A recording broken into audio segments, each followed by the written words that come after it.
Jared Polin, FronosPhoto.com here at Alan's Camera because the 70-200 f4 VR lens has come in from Nikon. So it's time to unbox it, sniff it, show you some samples of it shooting video with the VR on and the VR off, as well as sample photos put against the 70-200 2.8 VR, two side-by-side comparisons, and you can download any of the full-res files off of FronosPhoto.com so you can pixel peep, because that is not my style. I just give you guys the sample images to play with, and you can do whatever you would like and find out the results that you would like to see. So let's first unbox it, sniff it, and see what we've got right here.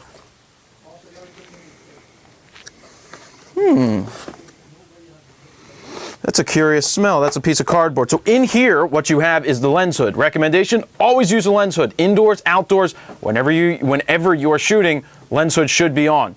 In my case, I use it every time. Second piece of cardboard just separates that from the lens. We've got the lens right here. Comes with a bag to use. You'll probably never use that.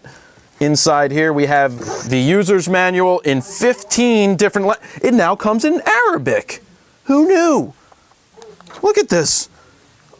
It comes in Chinese, Japanese, Mandarin.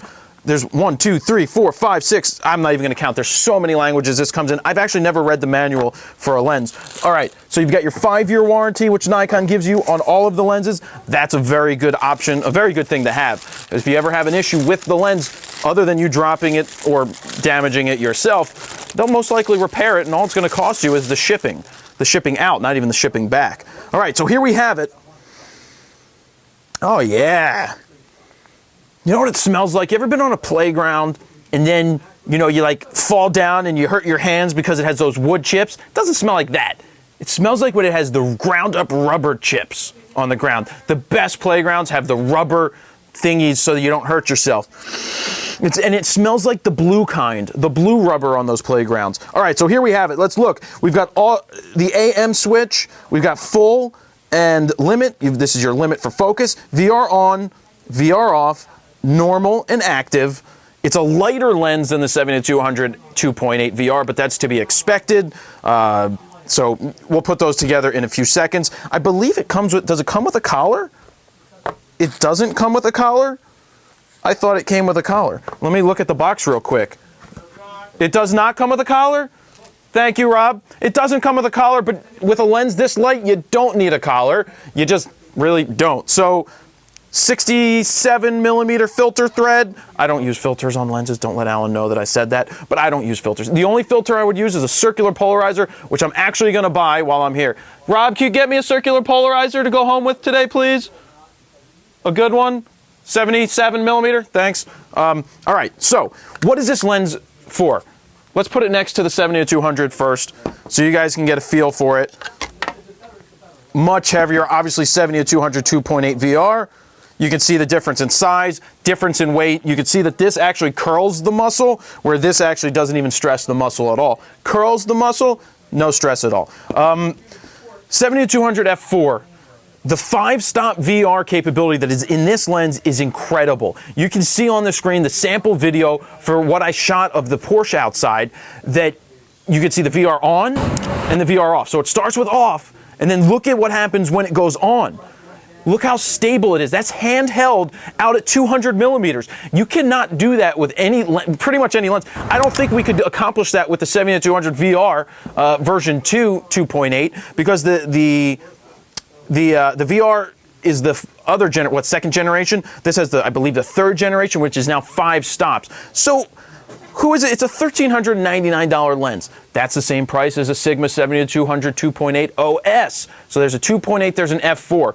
A lot of people that go with an f4, they go with it because it's lighter. It's not as heavy as a 70-200 2.8. There are trade-offs. Remember that when you get a 2.8, you're not just buying it to shoot at 2.8. If you shoot this at f4, it's most likely going to be sharper than the 70-200 at 70-200 f4 at f4, because now you're not using, you're shooting through more of the center portion of the lens, more of the sweet spot. So you know, that I shoot with all 2.8s. Yes, they are heavier, but I like the quality that I get out of it. This is nano-coated. Yep, nano-coated. It's going to be a great lens. There's really no doubt about it.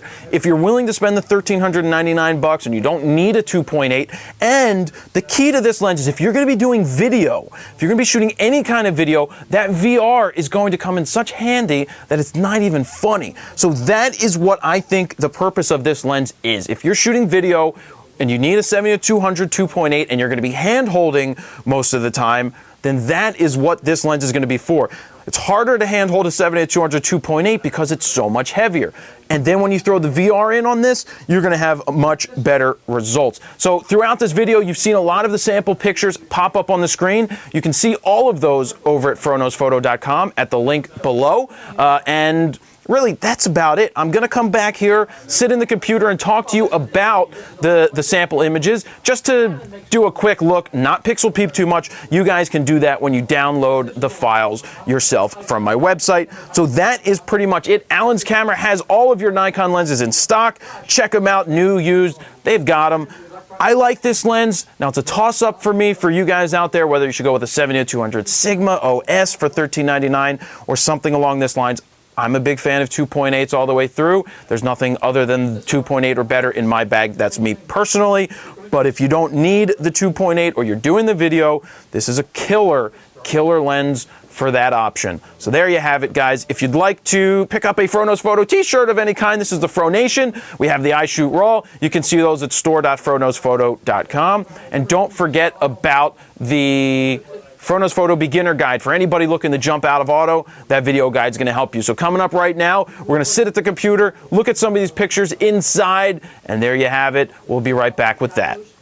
So now we're back in my office, ready to look at the images from the 70-200 VR f4. I had to make sure not to say 70-200 2.8 f4 again. I just get so used to saying 70-200 2.8. But let's take a look at the images. What I've done here is I basically shot with the 70-200 f4 on a tripod, shot the wall, and then I did the same. Well, I went from f4 all the way to it's maxed out. I think I went to 22, and I believe it goes to 32. And then I took the 70-200 2.8 VR2 and did the same exact thing, shooting from 70 millimeters and then shooting at 200 millimeters and shooting at 2.8 all the way through. And we're going to take a look at the images right now. So as you can see on the screen, we've got the f4. The 70-200 f4 here shot at 70-200, 70 millimeters, f4. You know, you can look around the edges. This is the stuff that people want to look. Now, let me reiterate that I am not a pixel peeper. These images are for you guys to take a look at and determine what you think about the lens. I can give you my opinion on a lot of this stuff, but really what it comes down for me is I don't worry about this stuff too much. I don't worry about the pixel peeping. I don't worry about the little imperfections around the edges of a frame, and when I'm zoomed in at 1:1 or something, I look at the image that you captured, and it really, photography comes, and this isn't a little rant, but photography comes down to capturing the moment. Sometimes you've got good gear, sometimes you don't have good gear. It doesn't matter what you capture that moment with. Whatever you use to get that moment, as long as you captured it and you're happy with it, is really what matters. Of course, it still comes, I still believe in using better gear for myself, for what I'm shooting, for reliability, for the quality of the glass, for different things along those lines. But in all honesty, it's very difficult to tell the difference between both of these lenses, a 70-200 2.8 and a 70-200 f4. So just around the edges, going from one to the next, there's just minor corrections done with this. Just some exposure and contrast added, a little bit of clarity. But look, you can see this is darker around the edges. You can see that it vignettes a little bit at f4. Let's just move the exposure to see what happens. It clears it up a little bit. It's not bad. You keep moving forward and you just see what's going on. These images are up full res for you to look at on froknosephoto.com. They're not really great examples of showing you great images. They're just images that you can play with. You can take a look up in the wire area and go, oh, do I like this or do I not like this? But remember, when you're zoomed in this far, you're going to see different things that you probably won't see ever if you print an image. So then I went ahead and did the same thing with the 70-200 2.8.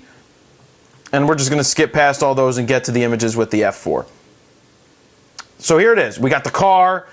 We got this, what do you call this thing? It's a Porsche, depending on who you ask. In other countries, it's a Porsche. They yell at me sometimes, but it looks fine. This is a good lens for shooting stills. There's nothing wrong with this, in my opinion. What's it shot at? F4, just to show you the blowing out the background. This is at 70 millimeters, so yeah, you're getting some separation. This would be a good portrait lens. Then you can see this is at F4, just shooting down on the hood using I was on a tripod, and you can just take a look. The color isn't anything spectacular, and the reason the color is not spectacular, it was an extremely overcast day, as you can tell from an image like this. But moving forward, everybody wants to see the bokeh, so here it is, focused literally right here on the tip of the fin, and you can take a look at this bokeh and see whatever it is that you want to see. ISO 400. I don't know what you look for in something like this, but it looks fine to me.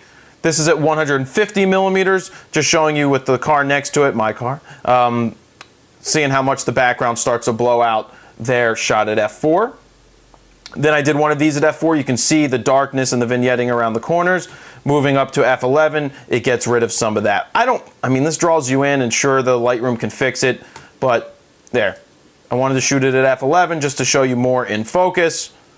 Boom. This is just showing you other things about the lens as we look at it. Different buttons, which you saw already in the preview. Here's a size comparison next to the 70-200 2.8. Same thing. Shot with the F4 just to show you the box. Not just to show you the box, but just to show you some kind of image and see what you want to think about it. There, same thing taken with the 70-200, and then we'll finish with this one just to show you some bokeh in the background there. So all of these images are available on FronosPhoto.com for you to do whatever you want. Download them, pixel peep all you want, leave your comments with what you think about the lens. Here's my feeling on a 70-200 f4 VR.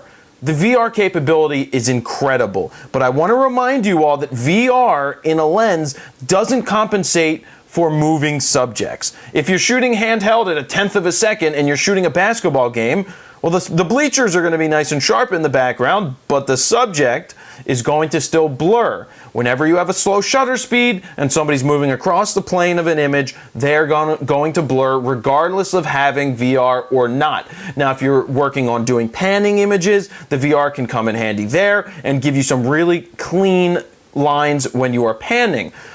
Where I see this 70-200 being useful, like I said before, is in video. The hand-hold ability of it out at 200 millimeters, like I demonstrated earlier in the review, is incredible. To be able to hand-hold something like that at 200 millimeters and get such clear, clean images is a win.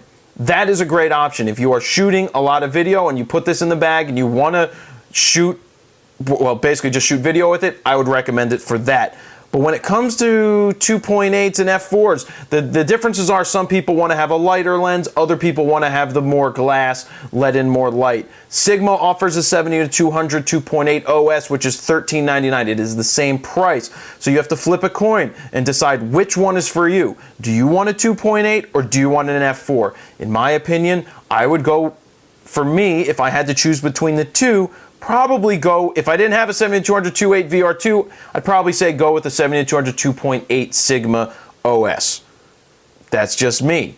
You know, if you're doing that video, if I needed a lens for video shooting out at 200 millimeters handheld, it could be this VR f4. So that's it. That's what you got. That's my review of the 70-200 f4 VR Nikon lens. I hope you enjoyed it.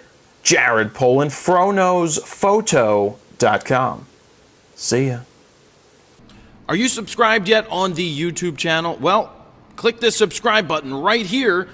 Also click this box if you want to be emailed every time I upload a new video so you can get the latest video uploads as they happen. And also, if you haven't signed up for the free user's guide, sign up right here. Put your name, email address in here, hit send it. You will get a free ebook sent to your email, as well as a link to a 60-minute long video on flash photography in the studio that Adam and I created. So please do that, and we'll see you.